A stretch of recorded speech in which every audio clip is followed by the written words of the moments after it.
la derecha y frente a un proceso judicial acusa su defensa que es un perseguido político.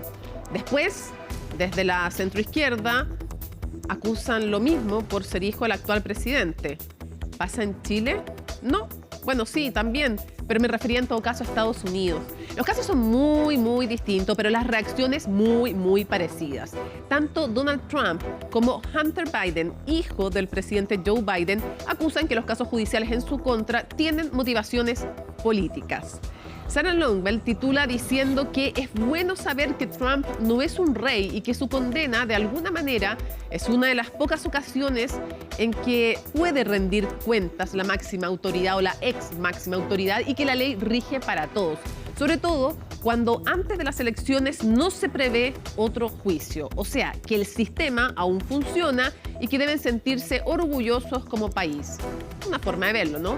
Bueno, es el primer expresidente declarado culpable, pero también primera condena sobre romper leyes de financiamiento claves justamente en una democracia. Pocos cambian de opinión en una elección, es cierto, menos en una tan polarizada. Pero aunque sea en el margen, esos pocos votantes para los que en los casos sí pudiera tener algún efecto, como no votar o cambiar su sufragio, pudieran llegar a ser decisivos si es que la contienda es estrecha, advierten los expertos, una contienda que se defina por miles y no por cientos de miles o millones de votos. Pero no todo es positivo. Porque si Trump no acepta la validez de su condena y con los antecedentes de su derrota anterior, ¿por qué habría de aceptar un nuevo resultado electoral si fuera adverso, aunque sea lo menos probable hoy por hoy, ¿no? Cuando se mina la confianza en el sistema electoral y judicial, las palabras no son inocuas. La mayoría de los estadounidenses no siguió el juicio, sus partidarios son acérrimos, solo confían en él, temen a sus adversarios y por lo tanto la incertidumbre de qué pasará la noche de la elección y si todo resultado va a ser acatado se extiende. ¿Le pesará o no esta condena? Comienza Conexión Global Prime.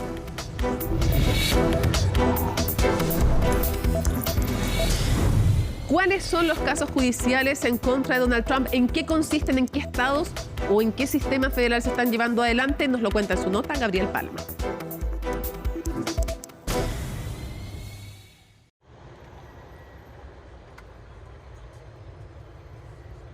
Eran los titulares de los principales diarios estadounidenses un día después de la histórica condena contra el expresidente Donald Trump.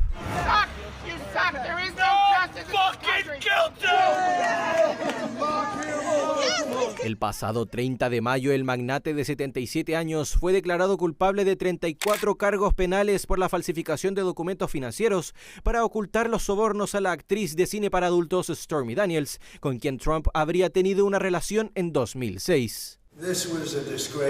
Esto fue una vergüenza, fue un juicio arreglado por un juez corrupto, un hecho realmente vergonzoso. Pero el verdadero veredicto lo darán las personas el 5 de noviembre y ellos saben lo que pasó acá.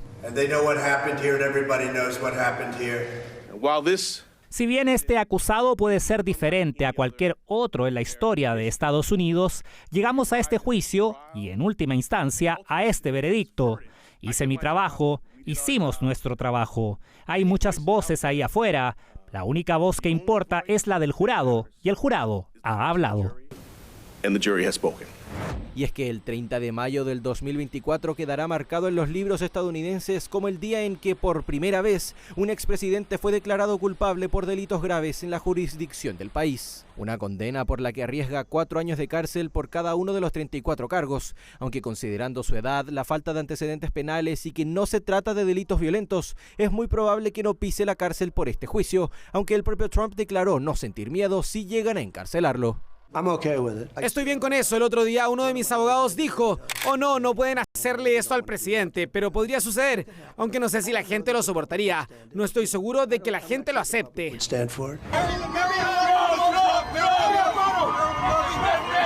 Sin embargo, Trump tiene pendientes otras 3 causas. Una de ellas es la investigación por la retención de documentos clasificados en su residencia en Mar-a-Lago, Florida, siendo procesado por 40 cargos federales. En aquel momento se viralizaron las imágenes de decenas de cajas con información confidencial que el magnate escondía hasta en los baños de su mansión luego de finalizar su periodo presidencial. Nuestras leyes que protegen la información de la defensa nacional son fundamentales para la seguridad de Estados Unidos. Las violaciones de esas leyes ponen en riesgo a nuestro país. Invito a todos a leer la acusación en su totalidad para comprender la gravedad de los delitos imputados.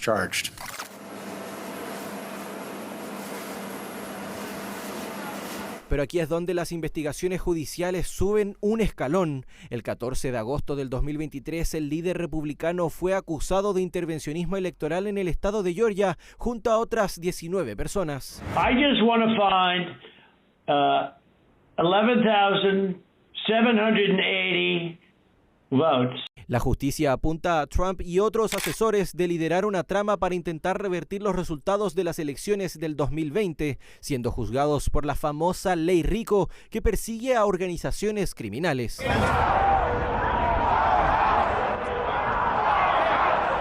Quizás el caso más grave que enfrenta Donald Trump es el que lo relaciona con el asalto al Capitolio el 6 de enero del 2021. La justicia de Washington, D.C. acusó al magnate de 4 cargos federales, 2 por conspiración, 1 por manipulación de testigos y otro por obstrucción de un procedimiento legal. Un caso que marcó un antes y un después en la democracia estadounidense y que fraccionó a la interna republicana desde entonces, con las acusaciones cruzadas entre Donald Trump y su vicepresidente Mike Pence.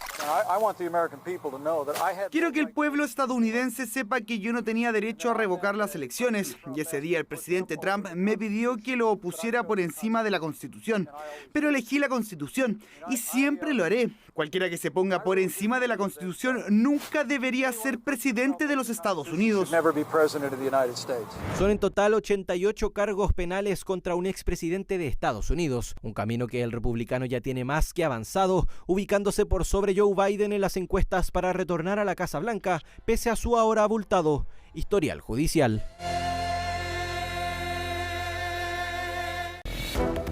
Bueno, y continuamos y nos vamos rápidamente a Estados Unidos junto a la doctora en ciencia política, analista de Estados Unidos, nuestra compañera, nuestra amiga Cassandra Swett. ¿Cómo estás, Cassandra? Bienvenida una vez más a Conexión Global Prime.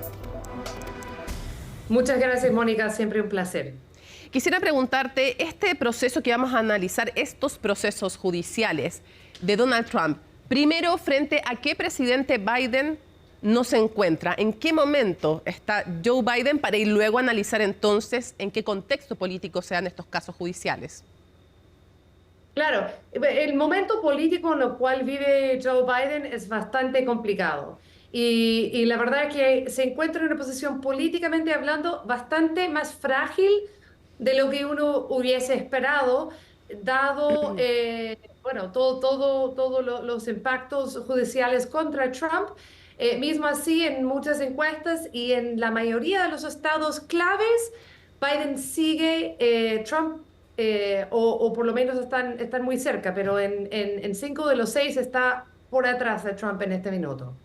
Ahora uno se pregunta de inmediato, Cassandra, ¿es que no les importa a los norteamericanos las consecuencias éticas, legales, judiciales de lo que ha sido condenado en este caso Stormy Daniels a Donald Trump? Y veíamos un par de encuestas, según YouGov, una encuesta publicada hace poco entre otros sitios en Político, decía que menos republicanos en comparación con hace un año, por ejemplo, pensaban que debía ser ilegal el hecho de pagar dinero de esta manera irregular para silenciar a alguien. Y también decían que la verdad es que guardar silencio sobre y lograr que alguien guarde silencio sobre una affair y de este modo también menos republicanos, o sea, dentro del público republicano pareciera no ser relevante esto. Bueno, aquí se mezcla varias percepciones, ¿no es cierto? O sea, el crimen no es el tener esta affair, claro, ¿no es cierto? El crimen es el pago, es el uso de fondos en esa manera que claramente son ilegal y por eso en los 34 instancias se fue encontrado culpable. Las percepciones públicas sobre ese impacto o o la verdad, si nosotros como sociedad estamos dispuestos a tener personas que ya han sido encontrados culpables por crímenes serios, lo que nosotros llamamos de felonies, ¿no es cierto? Si ellos tienen el derecho de ser presidente. En varios estados, hasta años muy cercanos, por ejemplo, Florida, uno no podría ni votar con este tipo de implicaciones judiciales en lo cual se encuentra Trump.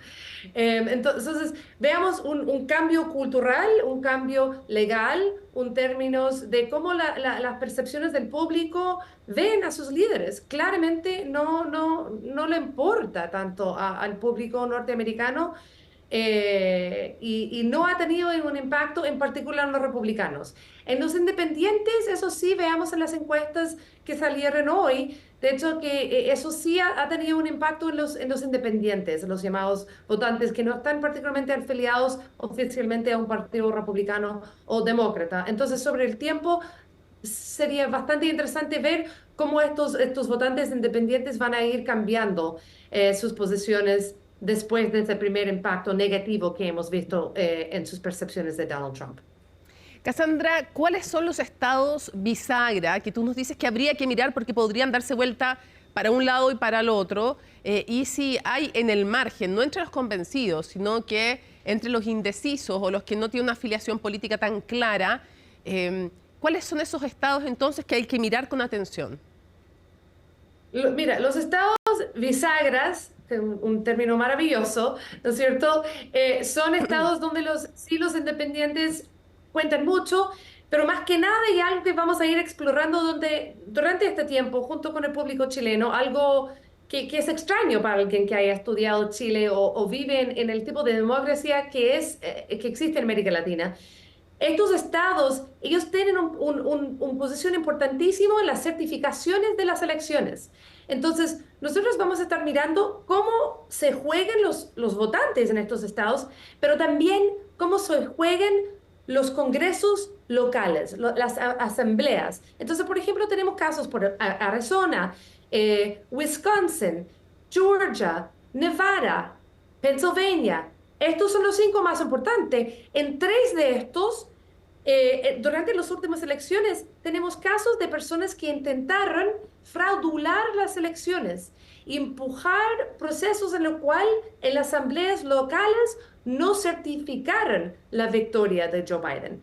Entonces, esos son 2 niveles. Uno, cómo se van a votar, y en el segundo nivel, cómo se van a portar las asambleas locales, si van a seguir y certificar elecciones. Y eso, a mi modo de ver, es algo igual de profundo como las decisiones individuales de los votantes en estos estados. Ahora, ¿cómo fue cambiando este proceso, Cassandra? Porque en un momento, cuando comienzan a saberse las imputaciones, Donald Trump tenía una baja popularidad, no estaba como está hoy día, y justamente comienzan los casos judiciales y lejos de lo que algunos podrían haber previsto, se produce un cambio, un momento pivotal de alguna manera y comienza a subir. O sea, él ha sabido hacer uso. ¿Cómo ha sido esto? Ha sido una plataforma básicamente publicitaria incluso para él, te lo pregunto en términos de opinión pública, y también qué ha pasado con la posibilidad de movilizar votantes y de reunir dinero. Sí, o sea, es fascinante, ¿no es cierto? Porque ya no es política, no estamos viviendo una época de política técnica, estamos viviendo un momento en lo cual los seres humanos se conectan con líderes en otras maneras, no solo por el resultado o mismo por la posición política de un partido, se conectan con un individuo. Y puede ser el secuela de lo que todos hemos vivido estos años en COVID. Un otro elemento, sin duda, es el papel de tecnología y media, cómo absorbimos la información, ¿no es cierto? Pero Trump ha ido todo este proceso adelante el juez en el borde de lo que nosotros llamamos contempt, donde el juez tendría que sacarlo porque no siguió las reglas del juez de callarse o de hacer declaraciones públicas. De alguna manera desrespetó todo el proceso legal y al final él negó los resultados del proceso. Entonces, para muchos eso realmente es un momento doloroso de ver a alguien que podría no seguir los pasos que miembros de republicanos o demócratas, todos están de acuerdo que la manera de existir y tener una civilización es de tener reglas sobre cómo la gente se porta. Él no lo ha hecho y todavía no veamos un impacto en términos de las encuestas. Veremos en los próximos meses a ver si eso tenga algún cambio. Por ahora ha recaudado más de 140 millones de dólares en los últimos 5 días y su campaña parece más fuerte que nunca. Sí, y eso es impresionante porque no se trata solamente de el tema económico, que es importante, sino que de lo que significa en cuanto a movilización y a fuerza para poder propagar su mensaje, pero además de cuántos lo están respaldando de manera de querer donarle dinero. Quiero llevarte a otro caso judicial, el caso de Hunter Biden, que tiene que ver, que nos expliques un poco el caso, porque tiene que ver con haber mentido respecto de que no tenía ningún tipo de inhabilidad en adicciones para tener un revólver, entonces un arma, y cómo puede eso afectar o no a Joe Biden. Mira, la pregunta es si en agosto de 2018 Hunter Biden compró una arma, llenó el famoso formulario en aquel momento y le preguntó a él, ¿eres un adicto a drogas? Y él hizo la pequeña flecha, no soy adicto a drogas. Y eso es lo que estamos realmente analizando ahora. La pregunta que el abogado que defiende a Hunter, él ha entrado su gran punto clave para él es esa pregunta R. ¿Qué significa es? O si eres adicto a drogas. Durante ese mismo año, no hay ninguna duda de que Hunter anduvo bastante adicto a crack cocaine. Pero como el abogado dice, uno puede esconder, por ejemplo, alcoholismo, pero no puede esconder cuando uno está adicto a cocaína, crack cocaína. Entonces, en aquel momento, su explicación es que Hunter había salido de un centro de rehabilitación y que estaba recuperado, en que en su mente él sentía que él estaba recuperado. Entonces, que eso no era mentira, era lo que él sentía en aquel momento. El problema es que en el mismo año Hunter sacó más de $883,000 en cash que desapareció y estaba, según su propio libro, pasó gran parte del año simplemente consumiendo drogas cada 15 minutos. Entonces, ahí está la dicotomía legal, cómo se pruebe o no, si eso fue una mentira o no, que sería considerado un crimen mayor. Para la familia Biden es lo peor que puede pasar porque levanta de nuevo toda esa cuestión sobre Hunter, sus actividades, cómo han afectado a su papá como presidente y alimenta la historia de que hay un fraude o algo que la familia Biden está intentando cubrir. Por el lado de la familia Biden, su argumento ha sido, sabemos muy claro que tenemos un hijo que está enfrente a ese problema grande, que la mayoría de las familias tienen a alguien en su familia que tienen que enfrentar ese problema y estamos intentando de hacerlo, hemos intentado hacerlo de mejor manera, pero sin duda es una distracción. Hoy día Jill Biden estaba presente, la hermana Ashley estaba presente y aparentemente emocionalmente estaban muy golpeados en el momento de revelar varias información sobre en lo mal condición que estaba Hunter en aquel año. Entonces será un punto débil para Biden y una distracción, aunque ellos intentarán cambiar la narrativa y hacerlo parte de la historia de cualquier familia americana. Para ir cerrando, Cassandra, ¿cuál debiera ser la táctica o qué están pensando cada uno de cara a las convenciones, demócratas y republicanos? ¿Qué tienen que lograr en sus convenciones respectivas y cuán importante va a ser el primer debate del cual vamos a ser testigos porque lo organiza CNN? Bueno, obviamente el debate va a ser imperdible y más aún con, me imagino, nosotras y varios otros analistas. Nosotras, lógico, en esa transmisión, de todas maneras. Pero la verdad es que los debates son un momento importante en Estados Unidos porque dan la posibilidad de que los candidatos compartan sus posiciones y que podamos ver. En este caso, la verdad es que más que nada vamos a estar analizando si estos dos hombres consiguen hablar 1 hora sin hacer un error grande y cuál es el tenor. de estos dos hombres que quieren proyectarse como líderes de un país que francamente está con varios problemas críticos. Uno, para Biden, sin duda, es el involucramiento de Estados Unidos en la guerra entre Israel y Gaza, un punto que le afecta profundísimo en las votaciones en varios estados críticos. El segundo es la frontera con México y hoy vimos un cambio, yo diría, de la médula, o sea, del Partido Demócrata, en términos de Joe Biden utilizar el mismo artículo que usó Trump para enfrentar la llegada de inmigrantes en Estados Unidos, para negarlos asilo. Y eso refleja la crisis real que vive varios estados en la frontera con México, pero también muchos estados. Y la tercera es la pregunta de inflación, que sigue muy presente acá, y la percepción de Biden de ser muy negativa en manejar este problema. Entonces, en esas dos convenciones, estos dos hombres intentarán, yo creo, enfocarse en esos tres asuntos desde miradas diferentes. Y sobre estos temas que vamos a estar hablando, creo yo, digo yo, durante los próximos meses. Cassandra, muchísimas gracias por habernos acompañado desde Estados Unidos para seguir analizando esta carrera presidencial norteamericana. Muchísimas gracias. Saludos y gracias. Chao, chao. Bueno, vamos a analizar desde el punto de vista judicial, pero obviamente que todo esto tiene consecuencias políticas, estos casos en contra de Donald Trump, y para eso tenemos a alguien muy entendido en la materia. Me refiero a Cristian Farías, ahí lo ven en pantalla, que es periodista, abogado y además editor en Harvard de Law School. Así que muchísimas gracias por acompañarnos, Cristian. Un gusto que estés con nosotros. El placer es mío. A ver, primero quiero preguntarte algo súper práctico que muchas personas nos han preguntado. Hay 34 cargos y viene finalmente la lectura de una sentencia y todos los procesos de apelación.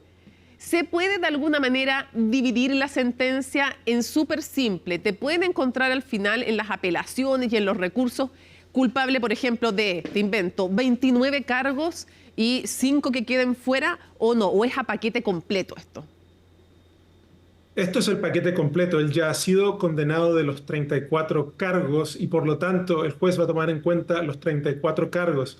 Claro, aquí como el proceso funciona, una vez que una persona ha sido condenada, ya sea porque se declaran culpable o porque un jurado encuentra a una persona culpable, esta persona, el imputado, tiene que presentarse ante un oficial de los tribunales, tiene que básicamente su historia de vida, tratar de explicar por qué él merece una sentencia más leve. Y bueno, y los abogados también, tanto el gobierno como la defensa, presentan argumentos al juez tratando de determinar cuál va a ser la sentencia más apropiada. El gobierno me imagino que va a querer una sentencia de cárcel, en visto a lo que el estatuto de estos cargos permite. Es posible que él pueda enfrentar hasta 4 años de cárcel. Encuentro muy dudoso que él sea encarcelado por tanto tiempo, sí, porque, bueno, él es una persona que nunca ha tenido problemas en cuanto a lo penal anteriormente y por lo tanto, bueno, se dice que es probable que él reciba lo que se le conoce en Chile como libertad vigilada. Y bueno, eso no es exactamente ir a prisión, pero sí estar bajo el control del Estado, lo que es algo que ningún presidente en la historia de este país ha enfrentado antes. Voy a preguntarte después de nuevo por el tema de la cárcel y de las inhabilidades, pero antes otra duda que se manifiesta de inmediato entre muchas personas es, aquí hay tribunales que son, para traducirlo al lenguaje de Chile, algunos tribunales que son nacionales, sería federales en Estados Unidos, pero estos nacionales, yo creo que son de cada estado, o sea, y que en Chile serían como más bien regionales o locales, por decirlo de alguna manera, aunque en Chile no existe esa diferencia, pero para dividirlo. ¿Hay alguna diferencia respecto de la gravedad de las sentencias, de los efectos que provocan o de las inhabilidades que generan, si es que se trata de una sentencia en un tribunal federal, es decir, nacional, o en uno, como es este caso, el de Nueva York, de un estado específico?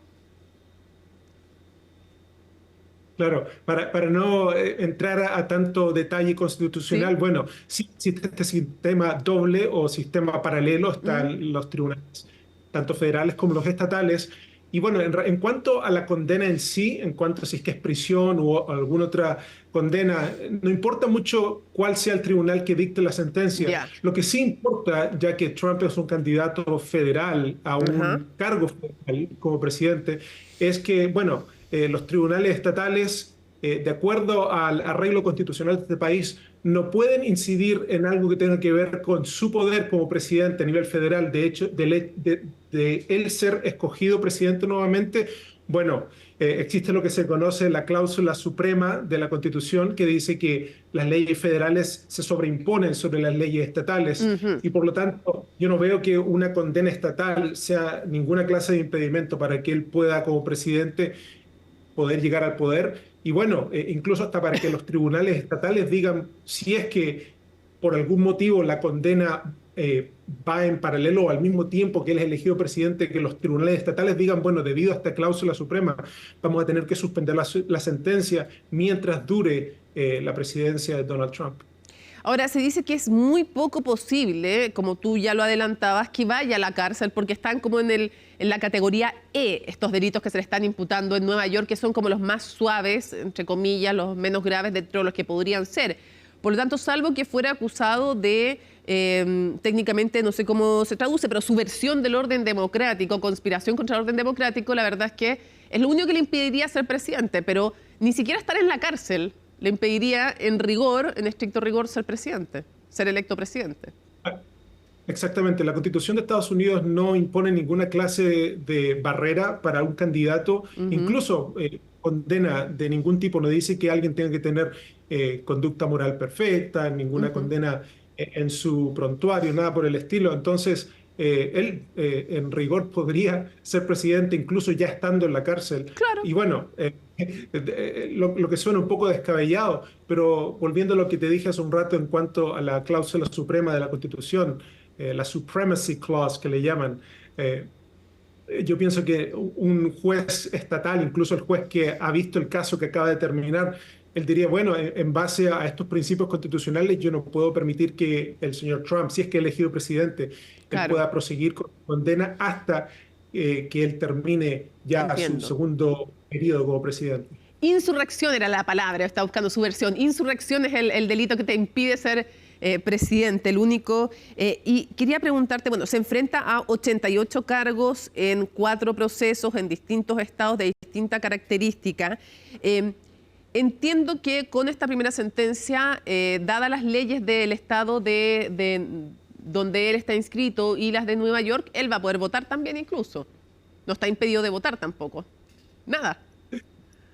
Claro, sí, eso es cierto, y también he visto reportes de que el gobernador de la Florida, donde vive Donald Trump ahora, Ron DeSantis, ha dicho que él aplicaría una especie de clemencia para que él pueda votar, para que él pueda sufragar. Y bueno, la realidad es que para cualquier otra persona que está bajo condena, aunque claro, cada estado tiene sus propias leyes, algunos estados son un poquito más liberales que otros en cuanto a permitir a personas que ya tienen condena a volver a votar o ser parte de un proceso democrático. Yo pienso que eso no sería problema. Lo que, claro, sí causa problema es que como él es una persona de mucha envergadura, de una persona que está todavía candidateándose, que viaja mucho, incluso una condena o una sentencia a libertad vigilada que le exige que él tenga que presentarse, reportarse a una oficina, dar cuenta, dar básicamente fe de dónde él se encuentra a cada momento. Le exigen que, por ejemplo, que él no puede estar en contacto con personas con otras condenas, él no puede asociarse con ciertas personas, tiene que pagar ciertas multas, etc. Bueno, la pregunta es cómo los tribunales van a poder lidiar con eso mientras él está en plena campaña. Y bueno, como muchas cosas que tienen que ver con Donald Trump, estamos en un terreno casi inédito y bueno, sí, inexplorado. Claro, inexplorado. Y claro, como tú decías, en Florida la norma dice remítase a las normas del estado donde fue condenado, y en Nueva York no pone ninguna inhabilidad para votar, por lo tanto puede votar. Ahora, otra de las preguntas que uno se hace es, y que hay discusión, entiendo, sobre sí o no, ¿se puede autoindultar si llega a la presidencia? esa es otra pregunta que no ha sido explorada por los tribunales ni por el derecho constitucional. Porque bueno, Donald Trump, como se vio en su primer mandato, como se ha visto en sus campañas, él rompe muchas normas, él promete que va a romper muchas normas. Y bueno, hemos tenido un presidente que haya sido condenado anteriormente. Nunca ha habido un candidato a la presidencia con condena, un expresidente con condena. Nunca ha habido un candidato o un presidente que se ha tratado de autoperdonar. Y bueno, todo está por verse. Hay un principio que no está en la Constitución, pero que sí es un principio del derecho que dice que una persona no puede ser juez en su propia causa. Y bueno, en base a ese proceso, a ese precepto, quizás él no se puede perdonar. Pero quién sabe, ¿quién tendría, por ejemplo, el permiso para poder presentar una causa en tribunales para desafiar un autodictamen de Trump en el cual él se perdona? Eso, como te digo, es muy difícil. Los tribunales aquí son muy... Dificilísimo. Porque más ustedes no tienen... O sea, ustedes, allá en Estados Unidos no hay tribunal constitucional como acá, sino que lo ejerce la Corte Suprema. Entonces, ahora tiene mayoría 6 de 9 de tendencia republicana. Entonces, surge toda la polémica de cómo algunos dicen, incluso hay teorías que hablan de que se podría llegar a tribunales internacionales en un sentido u otro si es que intentara autoindultarse. Entonces, yo entiendo que esto genera que es un debate inédito, todavía incipiente en la sociedad norteamericana. Exactamente, debido a cómo están Claro. básicamente los tribunales como están estructurados, es muy difícil que una persona o incluso el Congreso que pueda presentar un recurso ante ya sea un tribunal de primera instancia o la Corte Suprema diciendo, bueno, Sí. el presidente no puede hacer X o Y. Y bueno, lo que sí podrían hacer, claro, y el Congreso lo puede hacer, es tratar de acusarlo constitucionalmente, lo que se conoce como el impeachment. Pero bueno, ha pasado por ese proceso 2 veces anteriormente. Ya Y sobrevivió. lamentablemente también como su partido tiene tal control sobre el Congreso, por lo menos la parte republicana, el Senado, que está a cargo de condenar a una persona que ha sido acusada constitucionalmente, que ha pasado por impeachment, es casi imposible de que lo lleguen a destituir en base a un autoperdón. Y bueno, hemos visto como en otros casos constitucionales en el cual Trump se ha implicado, que de alguna forma Trump busca la manera de que expertos, de que los propios de su partido, senadores, representantes, como que todos se alinean en fila para defenderlo. Y bueno, me imagino que en cuanto a un área constitucional que no ha sido explorada, van a haber muchos expertos que van a estar listos para dar su punto de vista pro-Trump. Y bueno, ahí ya no va a haber recurso judicial que pueda ayudar a la ciudadanía. Cristian, cierro preguntándote lo siguiente. Está este caso que veíamos en Nueva York de Stormy Daniels. Está en Atlanta, acusado de interferir en las elecciones de 2020 en Georgia. En Washington está el tema de si intentó revertir el resultado de las urnas en las que ganó Biden, si es culpable además por el asalto al Capitolio. En Florida, el tema de los documentos que se llevó para la casa. Cierro entonces con esta pregunta. ¿Cuál te parece que potencialmente desde el punto de vista, no sé si judicial, sino que incluso político, de opinión pública, es el más dañino, el más complejo para él, o ni uno? Bueno, en realidad los más dañinos son los federales por el simple hecho de que, bueno, ambos son muy serios. El hecho de retener información clasificada siendo una persona de a pie, una persona que no es presidente, es muy grave. Si uno ve a los precedentes de otros casos que el Departamento de Justicia ha entablado en contra de personas que han cometido esta falta, bueno, han recibido pena de cárcel. Y bueno, desde el punto de vista que nadie está por sobre la ley, bueno, Trump debiese enfrentar ese juicio como cualquier otra persona. Pero el caso en cuanto al ataque del Capitolio es incluso más serio, porque eso es un ataque no solamente en el cual él usó por así decirlo, el poder mismo que él tenía para tratar de mantenerse en el poder, y bueno, y eso va en contra de muchos principios constitucionales. Eso también sería muy serio, también porque, bueno, de ser condenado, eso sí, él está expuesto a severas penas. Pero la real razón por la cual estos dos casos son más importantes que los estatales es porque si es que Donald Trump vuelve a ser presidente, él como jefe del Poder Ejecutivo y como el jefe del Departamento de Justicia, él podría ordenarle o podría ordenar a su fiscal general, decirle, ¿sabes qué? Yo como presidente decido que estos casos son injustos y voy a determinar que debiesen ser terminados. Básicamente cancelar esos casos, desestimarlos y bueno, si eso es un abuso de poder, yo no sé qué recurso tendría el pueblo aparte de que vuelvan a darle otro impeachment en el Congreso. Y bueno, ese es el riesgo más grande que existe, que él, estando en el poder, decida estos 2 casos en contra mía son cacerías de brujas, lo que él siempre ha dicho, y bueno, terminarlos de una vez por todas y de ahí en adelante nadie sabe lo que pasaría en el orden constitucional estadounidense. Cristian Farías, muchísimas gracias por acompañarnos desde Estados Unidos y ayudarnos a entender además en lo práctico, en lo concreto, súper entretenido, un gusto conversar contigo para todo el público Conexión Global Prime en CNN Chile. Un placer conversar contigo, Mónica. Nos vamos entonces a la pausa. Al regreso, ¿qué efectos tiene para la democracia de Estados Unidos? ¿Está en riesgo la democracia de Estados Unidos, la independencia de los poderes? Lo conversamos al regreso en Conexión Global. Volvemos a Conexión Global Prime y rápidamente vamos a revisar los hitos, las fechas, el calendario que ustedes tienen que tener presentes después justamente de esta decisión de la justicia de encontrar culpable a Donald Trump, el expresidente Donald Trump, por 34 cargos, pero vienen procesos que faltan todavía, sobre todo en la carrera presidencial. Veamos 4 fechas claves para que ustedes las tengan ahí en mente. Y una tiene que ver además con CNN. ¿Por qué? Porque el 27 de junio es el primer debate presidencial entre Donald Trump y Joe Biden. Lo organiza justamente CNN, lo vamos a transmitir, además ustedes lo van a poder ver. Luego, el 11 de julio es la audiencia en que se lee la sentencia para Donald Trump. Hay todo un proceso también de apelaciones, de impugnación. Vamos a ver cómo lleva todo aquello la defensa, pero más allá ya sabemos que esa fecha es importante. 15 de julio.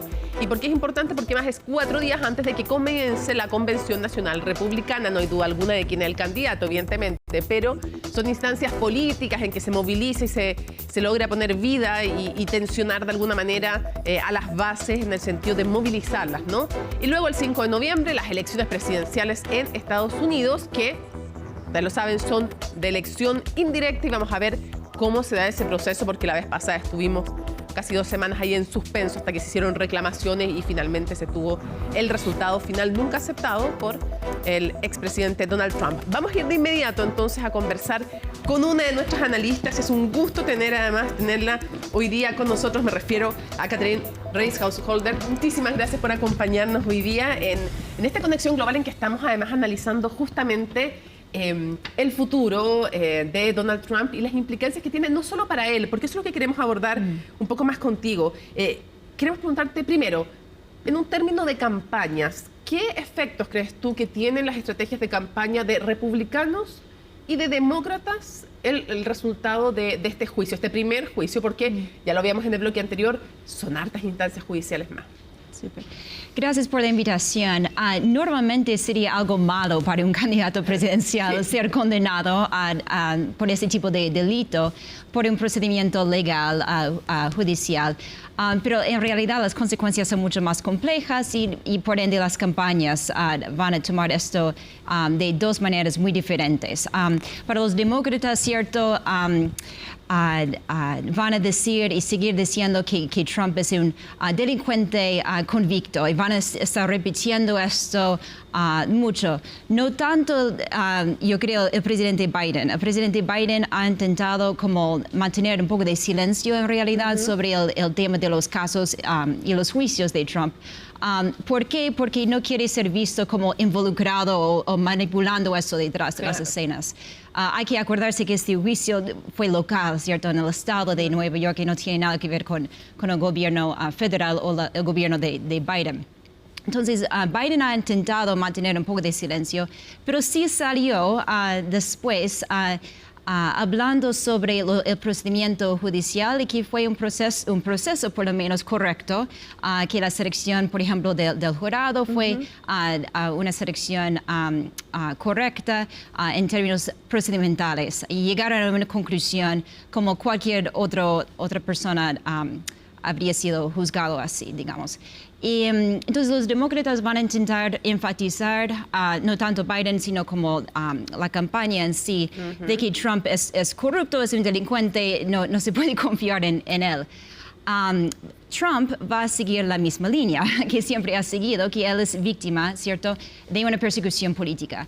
¿Qué significa eso? Que sus enemigos políticos están usando herramientas judiciales para derrotar su candidatura, porque obviamente él es el candidato y es el único que va a competir contra el presidente Biden, y tener este juicio es una manera, por ende, de sus enemigos de intentar derrotarle a él. Él ha mantenido ese guión, ¿cierto?, durante este tiempo. Yo creo que él también tal vez estaba anticipando, ¿cierto?, ser condenado. Seguramente las personas alrededor de él han estado pensando en esta estrategia.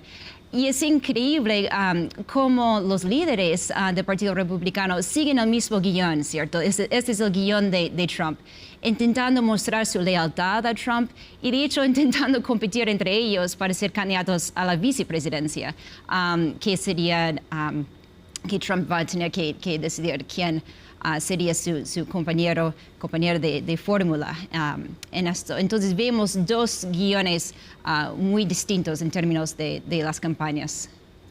Ahora, ¿qué daño o qué efecto, porque a veces puede ser en un sentido o en otro, tiene para la democracia norteamericana este proceso judicial?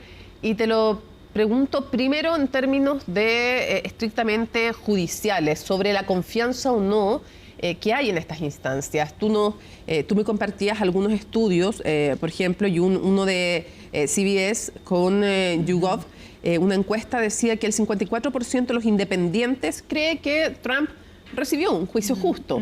Más allá de si piensa que, pero dijo sí, la instancia fue, pero siendo personas independientes. Pero después, cuando vemos los demócratas, el 96% cree que fue justo. En cambio, los republicanos, al contrario, creen que fue una mala decisión la del jurado, en un 86%. Entonces, de nuevo, me imagino que esto tiene una primera capa en que polariza, pero ¿qué efecto tiene sobre las instituciones? Bueno, el efecto, uno podría pensar como optimista si uno apoya a Biden, si uno es demócrata, uno podría ser optimista y pensar que eso muestra que nadie está encima de la ley, que cualquier persona, inclusive el expresidente de los Estados Unidos, puede enfrentar un juicio y ser condenado en base a un procedimiento legal, un procedimiento judicial demócrata. Que respaldan, que es característica de la democracia, digo, y a nivel local. Entonces, eso es una manera de leer la condena. Incluso si no estás con Biden y eres un simple ciudadano y no eres muy partidario de Trump, tal vez no tienes ese apego como para, sino quedarte en este nivel de análisis, pero hay más. 100%. Yeah. Entonces uno puede ser a favor de Biden o en contra de Biden y llegar a conclusiones diferentes de si Trump es culpable o no, y también de llegar a distintas conclusiones si el procedimiento fue justo. Entonces hay algo de legitimidad procedimental que está en juego aquí. Uno puede pensar que el proceso fue justo, pero en realidad no estoy de acuerdo con esa lógica que presentaron los fiscales. Y eso está bien, estamos en democracia. El problema aquí es que muchos republicanos no vieron el procedimiento como justo y democrático. Y eso sigue el guión de Trump, que Trump desde el inicio dijo que eso es motivado políticamente, por motivos políticos. Y hay algo de cierto, así cualquier candidato presidencial que está enfrentando un juicio no se puede extraer completamente de lo político, hay algo de verdad allí. Pero sí ha lanzado ciertas mentiras y diciendo que el juez es corrupto y atacando al juez en particular, los fiscales. Y esta idea, Catherine, de victimizarse y decir que es algo que vemos también en Chile, ¿no? Si todos estos temas internacionales son muy apasionantes porque nos sirven para reflexionar después también de nuestros temas. Alguien que, más bien desde la derecha, aquí lo hemos visto desde derecha a izquierda, en distintos sectores políticos y en distintas instancias judiciales, dice que yo soy víctima de una persecución política. Revisaba que Hunter Biden, su defensa también dice que el hijo del presidente Biden está siendo perseguido políticamente también al ser perseguido judicialmente porque se desechó el acuerdo que él tenía con los fiscales, porque la jueza fue nombrada por Trump. Efectivamente fue nombrada por Trump, pero digamos, ella podrá decir también, me imagino, pero que fue presionada y que también todos perseguidos políticamente. ¿qué daño va causando en la confianza en el sistema judicial, que no sé si es tan fuerte o no en Estados Unidos? Seguramente puede dañar la confianza en el sistema judicial, tal como la última elección, ¿cierto? Los dichos de Trump y de negar los resultados de elecciones también dañó la legitimidad del sistema electoral. Entonces, hay dos tipos de legitimidad que creo que los dichos de Trump y el discurso de Trump han dañado. Y es peligroso. A ver, igual es cierto que Nueva York, es cierto que la mayoría de los votantes tienden a ser progresistas en Nueva York, pero el procedimiento de la selección de jurado fue muy correcta en lo que se vio, fue muy rigurosa. Los fiscales y la defensa tenían que juntos elegir el jurado de 12 personas. Entonces eligieron personas que pensaban que podrían evaluar la evidencia de manera objetiva. Entonces, sin sesgo, claro. Sin sesgo. Y a la vez también muchas personas dentro del Partido Republicano, justo después del veredicto, decían que la defensa de Trump en realidad era débil. Él habría podido haber elegido otras estrategias legales, ¿cierto? De argumentación y de lógica, digamos.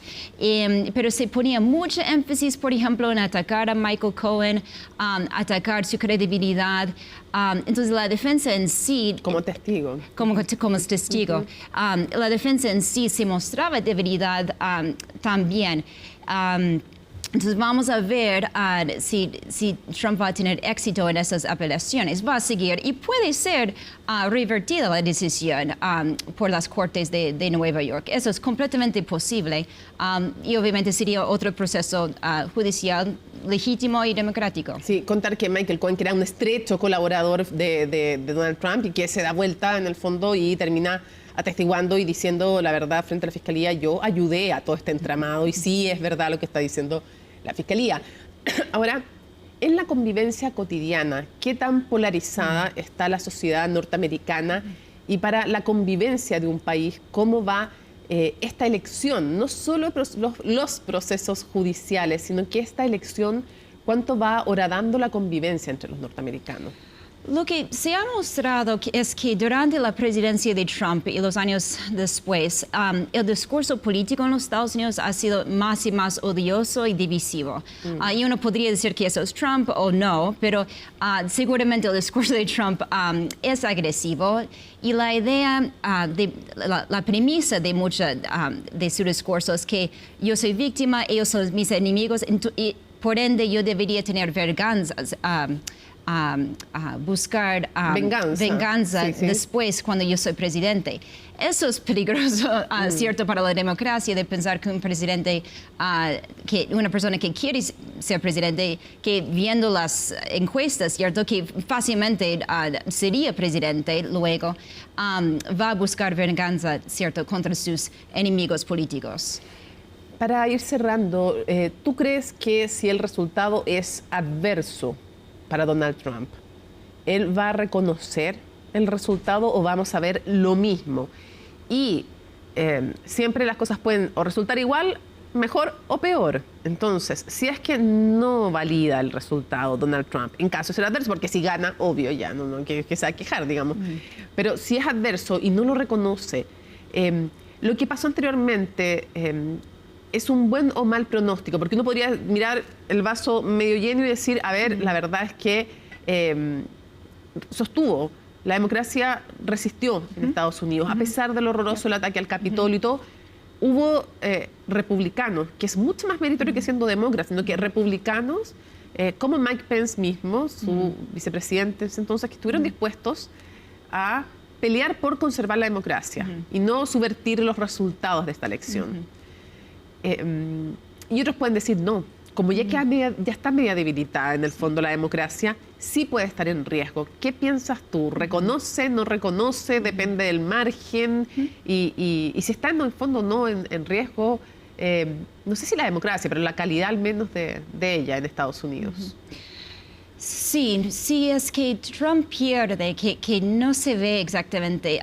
Él está muy fuerte. Está muy fuerte porque los niveles de aprobación de Biden es 38. Y si un presidente tiene 38% de aprobación, históricamente vas a perder. Sí. Entonces, el presidente Bush en 92 perdió con ese número. También Carter en 80 perdió con ese número de aprobación. Entonces, yo creo que sería ligeramente menos probable que pierde Trump, pero si pierde no se ve para nada que va a decir que fue una elección legítima, ¿cierto? Él va a seguir diciendo que ganó en 2020, va a seguir diciendo que nunca... que todos los cargos, ¿cierto?, en contra de él son falsos, va a seguir ese guión. Ahora, después saldría la duda que ocurriría, ¿cierto?, si pierde. Bueno, los casos van a seguir, entonces no vamos a tener resultados o veredictos, ¿cierto?, de esos casos antes de esta elección. Entonces, esos casos federales en Washington sobre sí o no fomentó la violencia en el Capitolio el 6 de enero. Ese juicio va a seguir. El juicio sobre los documentos clasificados seguirían también en Florida. En Georgia también el caso sobre que él intentó revertir los resultados de la elección en 2020. Esos 3 casos van a seguir y va a terminar estando en varios juicios a la vez. Siendo probablemente el presidente. Complejo. Catherine Reis-Haucholder, muchísimas gracias por habernos acompañado en Conexión Global Prime una vez más y comenzamos además ya toda esta etapa en que esperamos que nos acompañes también para hacer el análisis de lo que va a ser una carrera presidencial, probablemente la más importante de las elecciones, dicen muchos, en la historia de Estados Unidos y evidentemente, dado la potencia que es en el mundo. Muchas gracias. Gracias. Terminamos entonces Conexión Global Prime. Por supuesto que es relevante, lo decíamos con Catherine.